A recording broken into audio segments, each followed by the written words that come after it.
Mobil ini viral di mana-mana, apalagi pas gias. Entah di giasnya, di sosmed, itu rame banget. Tapi apa emang seperfect itu? Kita bahas yuk kelebihan dan kekurangan dari BYD M6.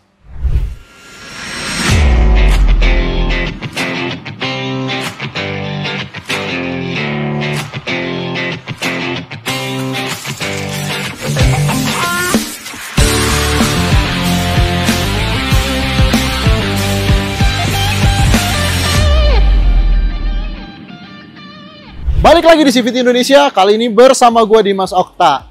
Ya bener, ini mobil viral banget, BYD M6, rame, di gias rame, di sosmed rame, di YouTube rame. YouTube kita pun kita udah ngetes jalan ya, itu rame banget. Makanya sekarang ini kita bisa jalan sehari atau 2 hari, kita cari kelebihan dan kekurangan dari mobil ini apa. Dan gue sudah menemukan satu kelebihan dari mobil ini. Kita masuk ke dalam karena dia ada di dalam kelebihannya. Oke.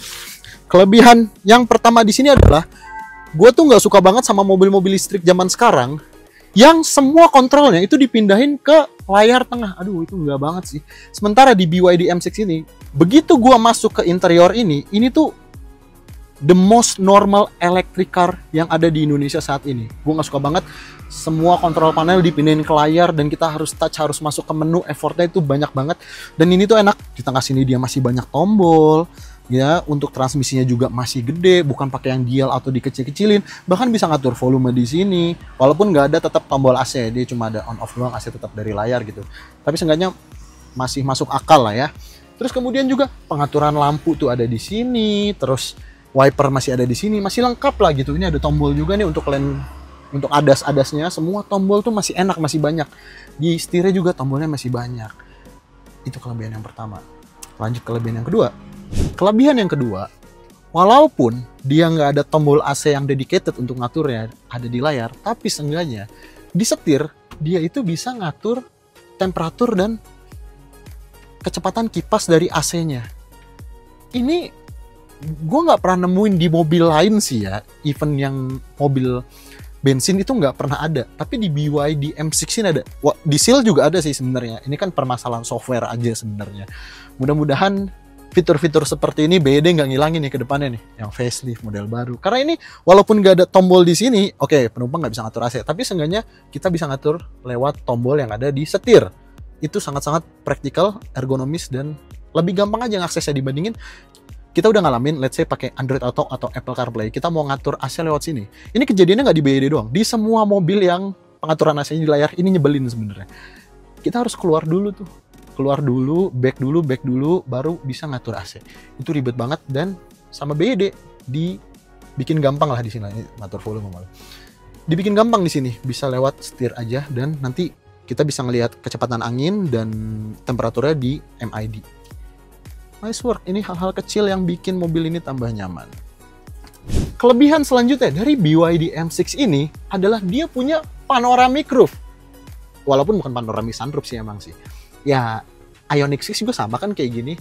Tapi mengingat harganya, dia start from 379 sampai 429, punya hal seperti ini. Karena, let's say, Innova Zenix yang paling deket aja, maksudnya yang harganya di 400-an juta ya, which is tipe G, hybrid, or bensin, dia nggak punya ini. Ini luar biasa sekali. Karena kalau biasanya di MPV kan pakainya double blower gitu ya, ada bonggolnya. Itu nggak enak. Nggak bisa buat sombong di sosial media. Nah kalau ini buat ngeceng, buat bawa pacar, buat bawa cewek. Nah ini bisa buat update-update di Instagram, di TikTok. Wah, pacarnya mobilnya pakai panoramic roof ya. Wah, pacarnya mobilnya pasti mahal tuh. Padahal harganya sih nggak semahal itu. Jadi fungsi dari panoramic roof ini, memang kalau di Indonesia kan panas ya, hampir nggak ada fungsinya kecuali kalau kita kaca film. Tapi fungsi yang paling utama adalah buat pamer di sosmed, buat ria, menyombongkan diri. Mobil ini cocok. Kalau tadi udah kelebihannya, sekarang kita bahas yang netizen pasti suka nih, kekurangannya. Kita langsung menemukan satu hal kekurangannya begitu kita nyetir mobil ini. Kekurangannya ada di sini. Ya, kekurangannya dia ada di sisi remnya. Lu ngerasain nggak sih Lex pas bawa remnya itu? Udah pendek travelnya dan dia agak tinggi ya dari gas ya. Tinggi banget kan. Coba ini Alex dari Lagnats Auto Junkie, liatin deh Lex.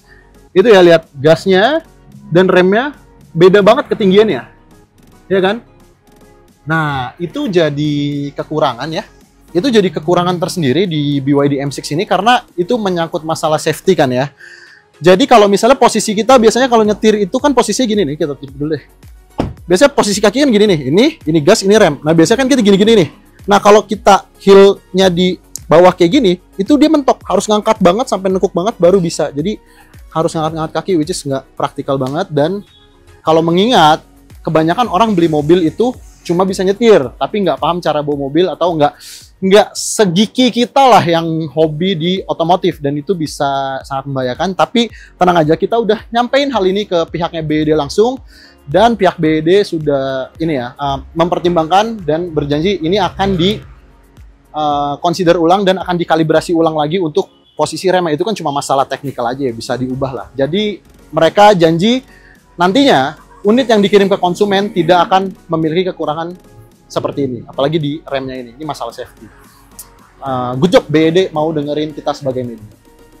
Kekurangan selanjutnya terdapat pada ADAS-nya. Walaupun ADAS sendiri itu adalah kelebihan, tapi di BYD M6 ini dia active emergency braking-nya itu sering kali engage di waktu-waktu yang tidak kita inginkan. Misalnya kita lagi jalan tenang-tenang, ADAS-nya nyala, active emergency braking-nya nyala, dia ada motor yang sebenarnya jauh banget posisinya gitu, atau misalnya ada motor atau mobil jauh nih posisinya, masuk dari gang, entah masih jauh, kita masih ngegas gitu, dia ngebaca ini mobil udah mau nabrak nih, tiba-tiba ngerem aja, wah ngerem mendadak gitu. Jadi suka ngagetin. Solusinya adalah dari kita, waktu kita media drive ini, itu active emergency braking itu kita matiin, karena takutnya ketika dia ngerem mendadak, yang belakang nyusruk ke kita ya kan, malah jadi kerjaan, jadi pantat penyok kayak mobil. Mungkin ini permasalahannya cuma ada di kalibrasi aja sebenarnya, karena mobil ini di-develop di Cina, yang which is mungkin motor lebih sedikit dari di sini, jalannya lebih gede-gede. Kita juga ngobrol sama orang BYD-nya, karena di Cina itu kebanyakan kan highway. Mungkin untuk pasar Indonesia, untuk lalu lintas Indonesia, itu butuh dikalibrasi lagi nih si ADAS-nya. Baik itu active emergency braking-nya maupun adaptive cruise control-nya, karena beberapa kali kita AAC-nya juga rem secara mendadak. Sebenarnya butuh kalibrasi aja sih soal itu. Ya mudah-mudahan BYD benerin soal itu ya. Kita berharapnya seperti itu. Dan kekurangan yang terakhir dari BYD M6 itu ada di bonet depannya. Bonet kan emang di depan ya, gimana lagi? Ini kelebihannya sebenarnya udah hidrolik ya. Tapi yang kami agak rasa kurang adalah dia posisi motor listriknya dan kontrol apa segala macam ya, itu ada di depan sini, dia posisinya di bawah banget. Biasanya mobil listrik yang naruh kontrol unitnya di depan gini, di bawah itu dikasih lagi nih front trunk di depannya. Tapi ini enggak, ini dibiarin diem aja, nggak dikasih cover seperti BYD Seal, dan nggak dikasih front trunk juga gitu kayak. Jadi kelihatannya kosong banget gitu. Walaupun ya, lu jarang ngeliat juga sih bagian ini ya. Tapi nggak apa-apa motor listrik ditaruh di bagian bawah nggak apa-apa. Asal jangan kayak temen gua. Dia beli mobil listrik, yang ditaruh bukan motor listrik. Motor NMAX ditaruh di sini sama dia.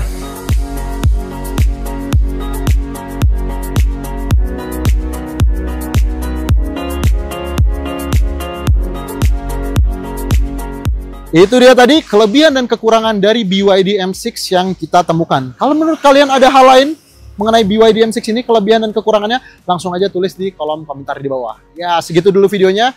Kalian like aja kalau suka video ini. Kita ketemu di video selanjutnya. Udah juga videonya. 429 sih paling tinggi. Kayak Pak Haji yang pakai Innova Zenix gitu, atau Innova Reborn, pada mau nggak ya? Aneh sih kayak ngeliat di kabupaten-kabupaten gitu, Pak Haji pada pakai M6.